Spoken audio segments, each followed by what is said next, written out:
আসসালামু আলাইকুম এভরিওয়ান, আশা করি সবাই খুব ভালো আছেন, সুস্থ আছেন। গত 15 তারিখে আমরা আমাদের ইনকিউবেটরের ভিতরে 20টা কোয়েল পাখির ডিম দিয়েছিলাম। আজকে হচ্ছে গিয়ে 22 তারিখ। আজকে আমরা ওই ডিমগুলোকে চেক করব এবং দেখব যে আমাদের এই নতুন ইনকিউবেটরের ভিতরে কয়টা ডিম জমছে এবং কয়টা ডিম জমে নাই। তো চলেন গিয়ে আমরা আমাদের লফটের ভিতরে চেক করি। আচ্ছা, তো আমরা আমাদের লফটের ভিতরে চলে আসছি। এই হচ্ছে যে আমাদের ইনকিউবেটর। ইনকিউবেটরে আমরা 15 তারিখে ডিম দিয়েছিলাম হচ্ছে গিয়ে 20 পিস এবং 18 তারিখে না 17 তারিখে মনে ডিম দিয়েছিলাম হচ্ছে গিয়ে আরো 9 পিসের মতন। টোটাল এটার ভিতরে ডিম আছে এখন 29 পিস। আমরা যেহেতু 15 তারিখে 20 পিস কোয়েল পাখির ডিম দিয়েছিলাম, তো ওই ডিমগুলোর আজকে 7 দিন বয়স হয়েছে। আজকে আমরা ওই ডিমগুলোকে চেক করব যে ওই ডিমগুলো থেকে ফার্টাইল হয়েছে কিনা, অর্থাৎ ডিমগুলো ব্লাড আসছে কিনা। এটার জন্য অনেকদিন ধরে আমি আগ্রহে বসে রয়েছি কবে চেক করব, কারণ এর আগে যেহেতু কখনো ইনকিউবেটরে ডিম ফুটানো হয় নাই, যার কারণে আজকে আমরা চেক করবো। দেখ, তো এইবার একটু ভালো হয়েছে। প্রত্যেকবার আমাদের এই ট্রেটা ওই দিকে ঘুরে থাকে, আমি যতবার খোলাইছি ওই দিকে ঘুরে রয়েছে, বাট আজকে চেক করবো আজকে এই দিকে ঘুরে আছে। এই যে এখানে যে বেসের ডিমগুলো দেখতেছেন, এই সবগুলো ডিম দিছি হচ্ছে কি আমরা 15 তারিখে, এবং এই বেসের যে ডিমগুলো দেখতেছেন উপরে 9টা ডিম, এই ডিমগুলো দিছি হচ্ছে কি আমরা 17 বা 18 তারিখে। ফার্স্টে আমরা এই ডিমগুলো চেক করবো। আর এই ডিমগুলোর মোটামুটি যেহেতু 4-5 দিন বয়স হয়ে গেছে, অর্থাৎ সাধারণত ডিম 3-4 দিন গেলেই যদি ডিম ভালো থাকে ওই ডিমের ভিতর ব্লাড আসে। তো আমরা আগে ফার্স্টে আমরা এই 20টা ডিম চেক করবো। আমি একটা মার্কার নিয়ে নিছি, যে ডিমগুলো ভালো হবে ওই ডিমগুলোর ভিতরে টিক চিহ্ন দিয়ে দিব, আর যে ডিমগুলো খারাপ হবে ওই ডিমগুলোর ভিতরে আমরা আর কি করস দিয়ে দিব। তো এখানে আমরা ডিমগুলো আগে ফার্স্টে রাখি। আচ্ছা, এই হচ্ছে গিয়ে প্রথম বেসের ডিম, এটা একটু লাগিয়ে দিই যেহেতু একটু সময় লাগবে। আচ্ছা, আমরা আমাদের লফটের যত দরজা জানালা আছে সবকিছু অফ করে দিছি, ঘেমে একবার অবস্থা খারাপ। এখানে এখন আমরা এক এক করে ডিমগুলো চেক করব। যেহেতু কোয়েল পাখির ডিমের একটু কালারগুলো ভিন্ন থাকে, এই কারণে লাইটের নিচে ধরলে একটু কম বোঝা যায়। এই যে দেখেন, দেখছেন ভিতরে লাল দেখা যাচ্ছে, তার মানে হচ্ছে কি এই ডিমটা জমছে। এই যে ফার্স্টের ডিমটা মাশাআল্লাহ জমছে। এখন আমরা সেকেন্ড ডিমটা চেক করি। যেসব ডিমে ব্লাড আসবে না ওইসব ডিম আমরা করস দিয়ে দেবো। মাশাআল্লাহ, এই ডিমটাও জমছে। তো ডিম জমছে কিনা না জমছে এটা কিভাবে বুঝবেন? যখন একটা ফ্ল্যাশ লাইটের নিচে আর কি ধরবেন, 5 থেকে 7 দিন যখন ডিমের বয়স হবে, তখন দেখবেন যে ডিমের ভিতরে এরকম ব্লাড আসবে, লাল দেখা যাবে, তাহলে আপনারা বুঝতে পারবেন ওই ডিমটা জমছে। হ্যাঁ, এরকম ভাবে আমি আমার কোয়েল পাখির যতগুলো ডিম আছে সবগুলো ডিম আমি চেক করে নিব। এই ডিমটাও জমছে মাশাআল্লাহ। এই যে প্রথম সিরিয়ালের যে 4টা ডিম আমি চেক করলাম, 4টা ডিমই খুব সুন্দরভাবে জমছে। এখন আমরা দ্বিতীয় সিরিয়ালটা একটু চেক করি। ভিডিওটা একটু লং হবে বাট পুরোপুরি দেখবেন আশা করি। এই ডিমটাও জমছে মাশাআল্লাহ। এখন এটা যদি চেক করি, এই ডিমটাও জমছে, খুব সুন্দরভাবে জমছে। এখন এটা যদি চেক করি, এটাও জমছে মাশাআল্লাহ। এখন এইটা যদি চেক করি, এইটাও জমছে। দেখছেন এখানে 2 সারির যে ডিমগুলো আছে সবগুলোই জমছে। এরকম ভাবে সেম উপায়ে আমি সবগুলো ডিম এখন চেক করব।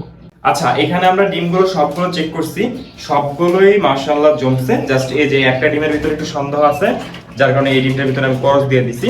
এখন এই ডিমগুলো আমরা রেখে দিব। আচ্ছা, তো প্রথম যে 20টা ডিম ছিল ওই ডিমগুলো আর কি খুব উল্টা যাইতেছে।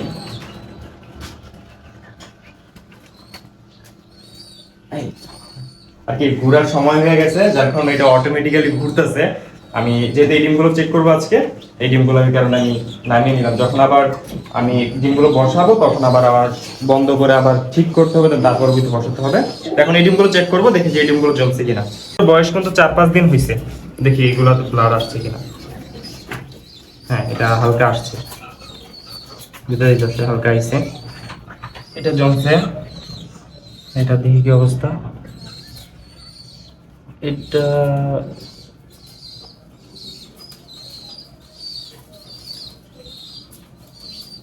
না, এটা জমে নাই। এটা জমে নাই। তো এটার ভিতরে আমরা একটা করস দিয়ে দিই। এটা জমে নাই, দেখি এদিকে রেখে দিই। এখন 3 নাম্বার ডিমটা দেখি।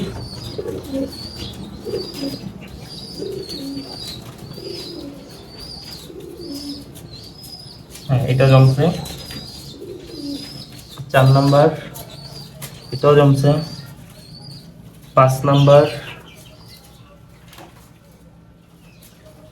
হ্যাঁ এটাও জমছে। 6 নাম্বার, এটাও জমছে। 7 নাম্বার,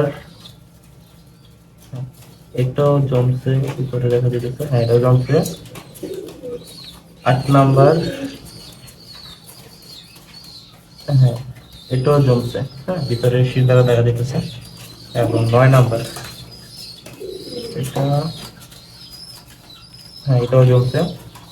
আচ্ছা, এখানে আমরা 8টা ডিম দিছিলাম, 8টা ডিম থেকে 9টা ডিম, 9টা ডিম দিছিলাম, 9টা ডিম থেকে 8টা ডিম জ্বলছে। এখানে 8টা ডিম জ্বলছে। আর আমরা ওই জায়গার ভিতরে দিছিলাম হচ্ছে 20টা, 20টা থেকে 19টা ডিম জ্বলছে। আর একটাতে একটু ঝামেলা আছে, আর এখানে একটা ঝামেলা আছে, ওই ডিমটা আমি আলাদা রাখলাম, দেখি যে পরবর্তীতে ঠিক হয় কিনা। এখন ডিমগুলো আমি ফালাইলাম না, আমরা দিয়ে রাখবো। আমরা 18 দিন, 17 থেকে 18 দিন অপেক্ষা করব, দেন তার পরবর্তীতে আমরা রেজাল্ট বুঝতে পারবো।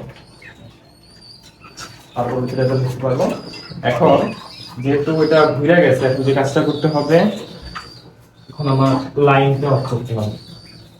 এখানে আমি লাইনটা অফ করে দিই, ইনকিউবেটরের লাইনটা অফ করতে দিব, অফ করে দিচ্ছি না। এখন আমার লাইনটা দিয়ে দিব, তাহলে এটা অটোমেটিক্যালি ঘুরবে, ঘুরবে। তো এই ফাঁকে আমরা আমাদের ডিমগুলো আর কি দিয়ে দিব। এই হচ্ছে সিস্টেম। প্রতি 90 মিনিট পর পর, যেহেতু এটা অটোমেটিক ইনকিউবেটর, প্রতি 90 মিনিট পর পরই ঘুরে। ডিমগুলো ঠিক আছে। এখন আমরা এটাকে ইনকিউবেটরে সেট করে দিলাম।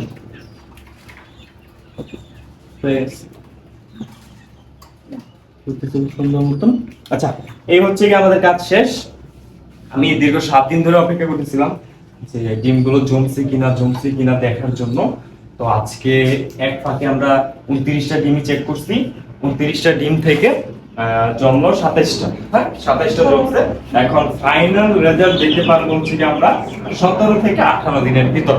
তো আজকের ভিডিও ছিল এই পর্যন্তই। সবাই দোয়া করবেন আমরা যেগুলো ডিম দিছি যেন সবগুলো থেকে বাচ্চা হয়। তো নেক্সট ভিডিওতে ইনশাআল্লাহ পরবর্তী ভিডিওতে আপনাদেরকে আপডেট দিব। তো আজকের জন্য আল্লাহ হাফেজ।